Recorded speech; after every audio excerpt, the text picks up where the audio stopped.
और ऐसे में अगर मैं बिहार का रुख कर लूं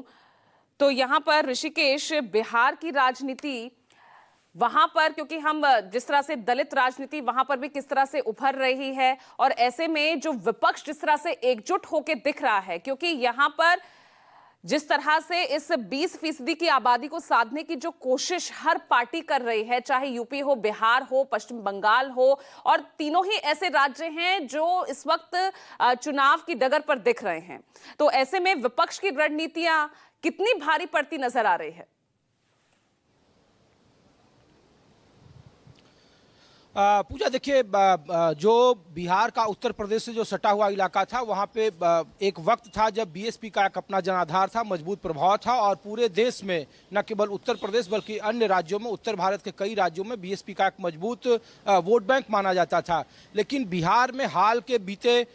2 विधानसभा चुनाव में अगर आप देखें तो कोशिश की गई थी कि जो जनाधार, जो बीएसपी का देखिए कि जनाधार बढ़ा था, वो जनाधार अब धीरे धीरे सिकुड़कर उसे कांग्रेस या फिर विपक्षी गठबंधन में जाने की तरफ बढ़ रहा है। इसीलिए देखिए कि पिछले बार एक सीट जो जमा खान बीएसपी से चुनाव जीते थे शाहाबाद के इलाके से, वो जमा खान अब जनता दल यूनाइटेड में शामिल होगा और बिहार सरकार में मंत्री हैं, और उन इलाकों में बीएसपी का एक अपना अच्छा प्रभाव रहा था, खास करके जिन दलित वोट बैंक में जो रविदास समाज है, जिनकी जो बिहार का जातीय जनगणना है सर्वे, उसमें तकरीबन 5.25% वोट बैंक है, और वो 5.25% वोट किनके पास आए, असली लड़ाई इसी की है। इसीलिए विपक्ष की तरफ से भी जब एक तरफ जनता दल यूनाइटेड कल भीम संवाद और अंबेडकर जयंती को बड़े धूमधाम से मनाने की तैयारी कर रही है सत्ता पक्ष, तो दूसरी तरफ खुद महागठबंधन खास करके कांग्रेस के नेता इसे अपनी तरफ से लेने की कोशिश कर रहे हैं। इसीलिए राहुल गांधी, चाहे अहमदाबाद का अधिवेशन हो, हाथ में संविधान की प्रति हो, और अब देखिए कि कल 15 तारीख को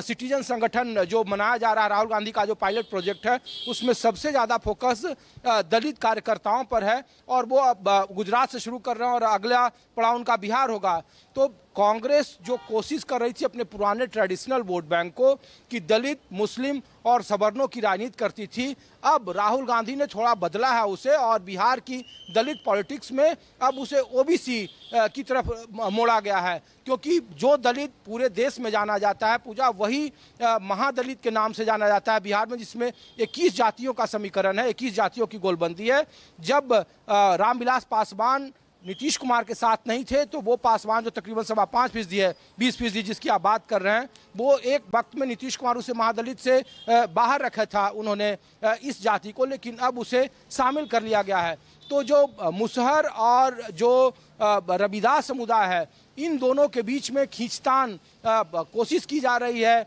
महागठबंधन की तरफ से, जो 5 और 3 8% की जो आबादी है दलित वोट बैंक में, वो अपने तरफ शिफ्ट किया जाए। और अगर इस तरीके का अगर उनमें शिफ्ट हुआ, अगर कांग्रेस की कोशिश कामयाब हुई, जो 2024 के लोकसभा चुनाव जो पीडीए का फार्मूला उत्तर प्रदेश में था, तो निश्चित तौर पर 2025 के विधानसभा चुनाव में लड़ाई काफी कांटे का होगा। जो रामविलास पासवान की पार्टी, चिराग पासवान की पार्टी के आने के बाद वोट बैंक 42.3 या 42.5% के आसपास हो रहा है, अगर इस दलित वोट बैंक में बंटवारा हुआ 20% में, तो निश्चित तौर पर यह आंकड़ा काफी नजदीक आएगा। और जिन इलाकों में एनडीए सबसे मजबूत गठबंधन, जिनका सबसे मजबूत प्रदर्शन रहा है,